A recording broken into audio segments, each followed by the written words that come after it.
What's the point? What's the use? Your hopes have been crushed anyways. Maybe you have had hope too many times only for it to be crushed, and that cycle just put you in a state of giving up.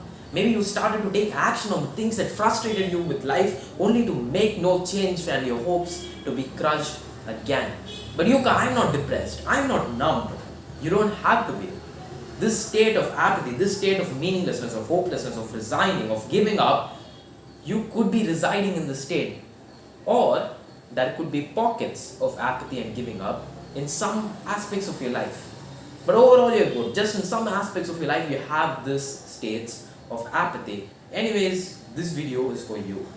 My name is Yuka. I recently took action on the state of apathy myself. And after taking action, I got into a state of more hope, more excitement with life again. So hopefully I can share what I learned in this video and you can experience the same yourself. So I'm going to divide this video in two parts. The first part is where I'm going to transform your perspective a little bit on this entire state, on this entire topic, for you to go to the second part in which I'm going to give you missions. Missions that you need to carry out over this week in order to take action and change and actually improve your life. This is not just an entertainment video, so put it on full screen and we'll get started. Ask yourself, do an audit of your life. Ask yourself, in what areas of my life have I given up? Could be your health situation, your relationship situation, your work situation, your money situation. In what areas of your life have you given up? Maybe your academics, maybe your studies. Maybe it's, and like I've seen some friends like that. Maybe it could be in trusting people. Maybe it could be in getting emotional. How long has it been since you cried? Like, actually think about it. How long has it been since you since you laughed out loud? Like, actually think about this. How long has it been since you cried? If it's like, dude, it's been quite some months, it's been like a year or 2 years, maybe that's a state of apathy around feeling emotions. Maybe that's a state of apathy around trusting people. When did you stop trusting people? And another thing that you asked yourself is, when was it? Not just when, what aspects of life, when was it that I genuinely stopped caring? What are the incidents that triggered it? Let it come and just sink into that perspective. When did this start happening? You would have had hope. When did you start to lose hope? When did you give up? And another concept that I want to introduce to you is this idea of trauma. And the way that I define trauma is that it's anything, could be anything that when going through it, it was too much to handle at the moment. Now, I hesitate to use this word here because it would put this like extreme situations in your mind. Like your family got murdered, your mother died, your father died, your family started dying and you got into this violent area and war started happening near your house. That is traumatic. But it's all in your perception. Which means as a kid, getting lost in the grocery store could be traumatic. Getting teased by your friends could be traumatic. A teacher saying no may be traumatic. Your parents telling you to be quiet when you shout, that's traumatic. You have experienced trauma and there is a lot of resistance to say, wait, trauma? Me? I had a normal life. It's in the perspective.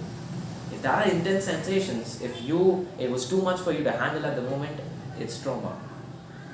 And what happens is that when you experience something traumatic, which you have multiple times, I know you have, I have, everybody does, you start resisting aspects of yourself.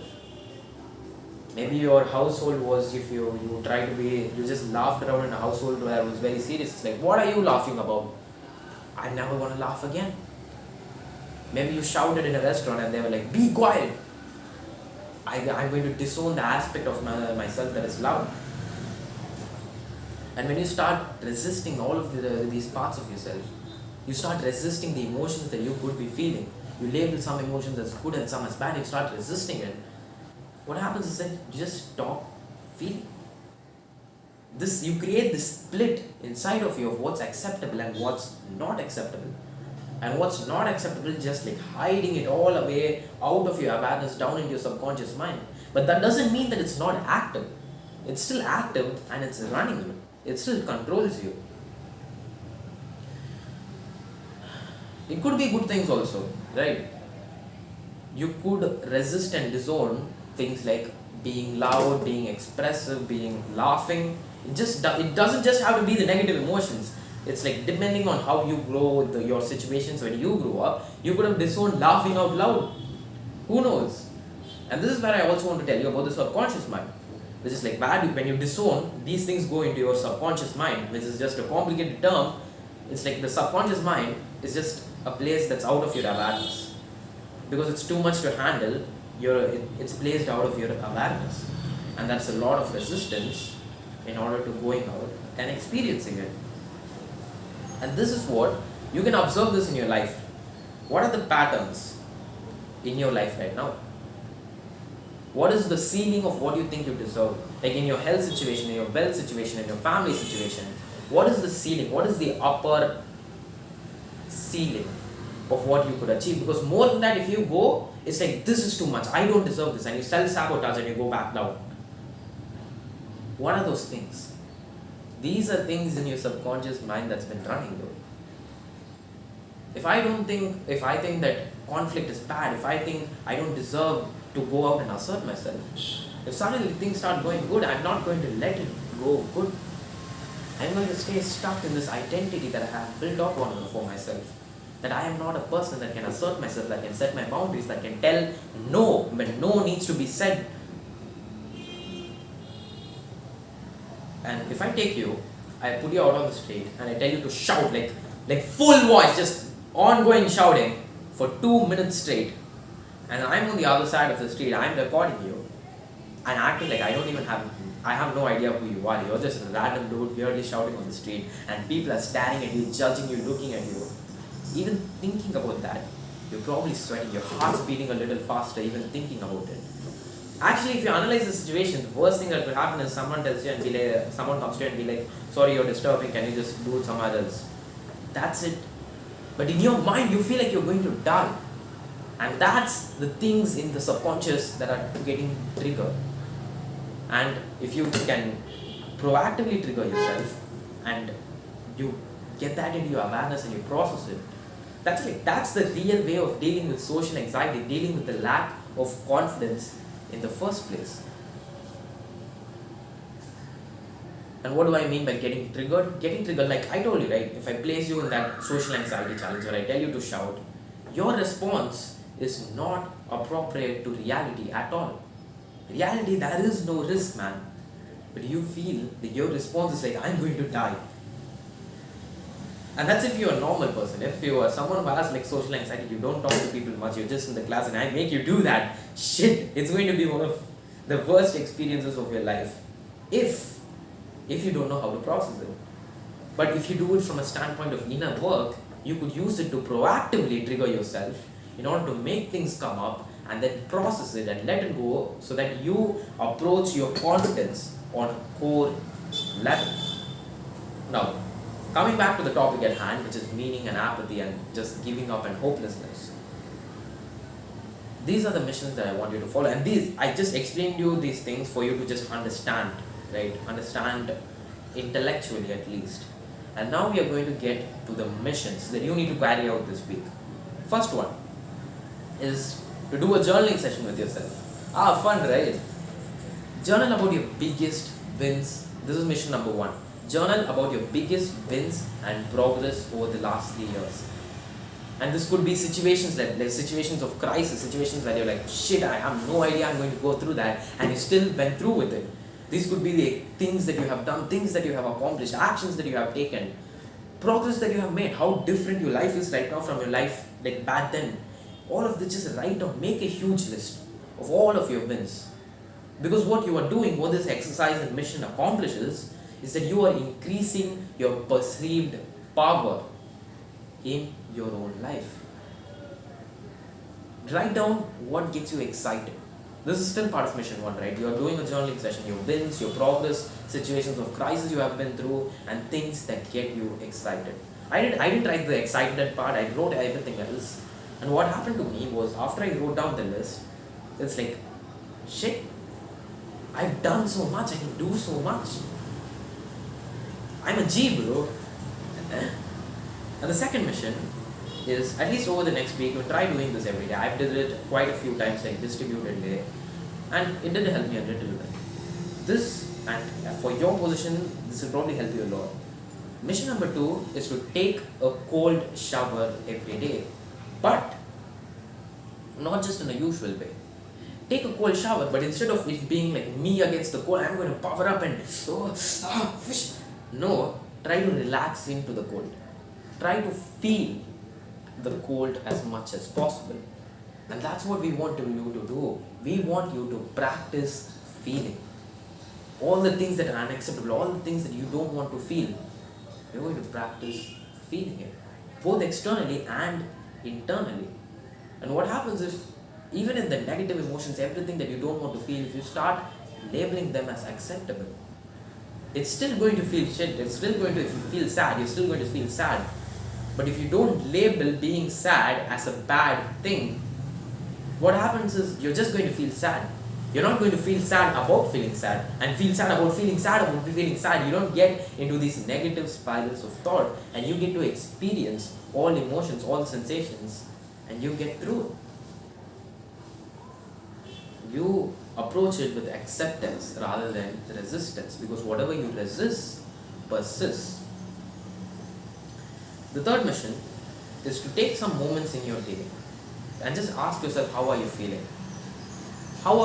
Just right now, close your eyes and think to yourself, how are you actually feeling? Like, feel the sensations in your body, your chest, your stomach.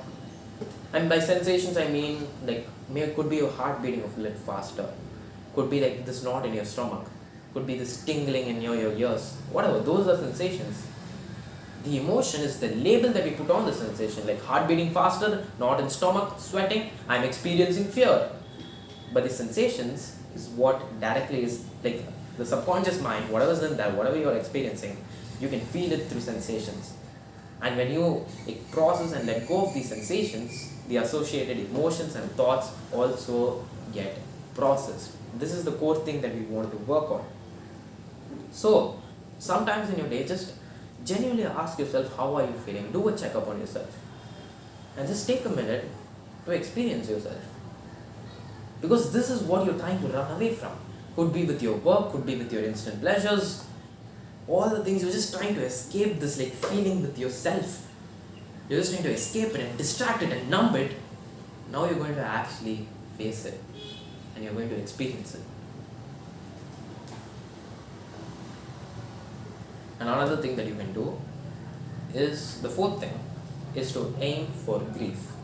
Now, ask yourself, how over the next week, what you want to do is that you want to aim for being a victim. Now, this is controversial advice, but listen carefully.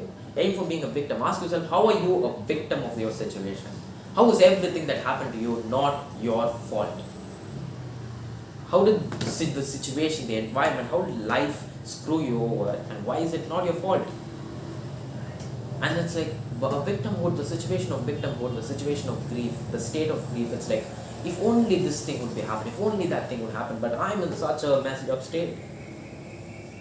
You don't want to be in this state, but it is a level up from the state of apathy. And let me give you this chart. Let's say, at the lowest level, at the lowest state, you have the state of hopelessness, of meaninglessness, of apathy. A state above that, you have grief, which is, oh no, the situation is so messed up, which is just complaining of victimhood and everything. And a state above that, you have fear, which is, and every state, every single state, you start unlocking more and more power. Apathy is just basically no hope. And grief does have some hope. It's like, if only these things would happen, then my life would be good. But now, it's not good because of all of these external things. Fear. And the next level is fear. Fear is where it's like, shit, oh my god, all of these things are that. What is going to happen if I do this, if I do that? They're out to get me. What if they think this? What if I say something and they interpret it this way? The level above that, you have anger, which is still the same complaining as grief. But instead of it being like, I'm like this, the situation's like this, my family did that, this happened to me, that happened to me. In the state of this, which is the state of grief, in the state of anger, it's like, they did this, they did that, oh my god, all of these things happened to me. I'm not going to take this anymore. I'm going to take a stand and goddamn do something about it. Still, you don't want to stay in that state of anger. After that, you have courage and desire and purpose and love. It's like, You want to keep moving up, and if you're in the state of apathy and you try to act from love and purpose, shit's not gonna work, bro. Aim for grief. Like, how are you a victim of this situation? And if you cry, if you feel some shit, that's good. It's good to cry. At this stage, it's good to cry. When you're in the state of grief, when you're in the next stage, then crying is like this form of guilty pleasure that you have. But right now, you're not feeling anything. Crying is a really good thing. And the final task, which like, I think we completed 4 missions. The 5th mission is to do the guided release meditation. And this meditation, it's not like you're going to focus on something. You're going to experience the things you've been running away from. You're going to practice feeling. And this guided meditations, I'll hopefully make it in the near future. This guided meditation is the way, this like one of the ways you can do it. And one thing that I want you to remember is that when doing this guided meditations, don't try to just, you will still be imagining things. Don't try to think. Don't try to feel emotions. Feel these sensations. Like, get into your body and feel the emotion, feel the sensations. Focus on the sensations. And this thing, like the guided meditation, you will be asked to do this like seated on a chair with your hands on your lap, palms facing down. And the first thing that I'll ask you to do in that guided meditation is to like, it's kind of like, it kind of sounds like not scientific and shit, but just stay with me. I'll try you to like visualize the voice in your head just moving down to the base of your spine. Meaning we are just trying to bring more awareness into your body. And after that, just follow through the meditation. After which I'll ask you to experience the things which come up as I talk. I'll ask you to experience it fully. And then do like this pranic breathing cycles in order to just let it out and let it out. Just to let it out, to let things settle and just move on from the experience. It's a process. This is something that you have to experience yourself. This is like the process of letting go. And what you can do is, this is something that if I upload that video, I'll make this specifically for your situation of apathy. So if that video is uploaded, click on that video and I'll see you there. And if it's not, still click on some random video that's going to be posted here and I'll see you there. My name is Yukash Trav and I wish you all the best. Don't forget, I'm watching you from afar and I'm rooting for you. Take action.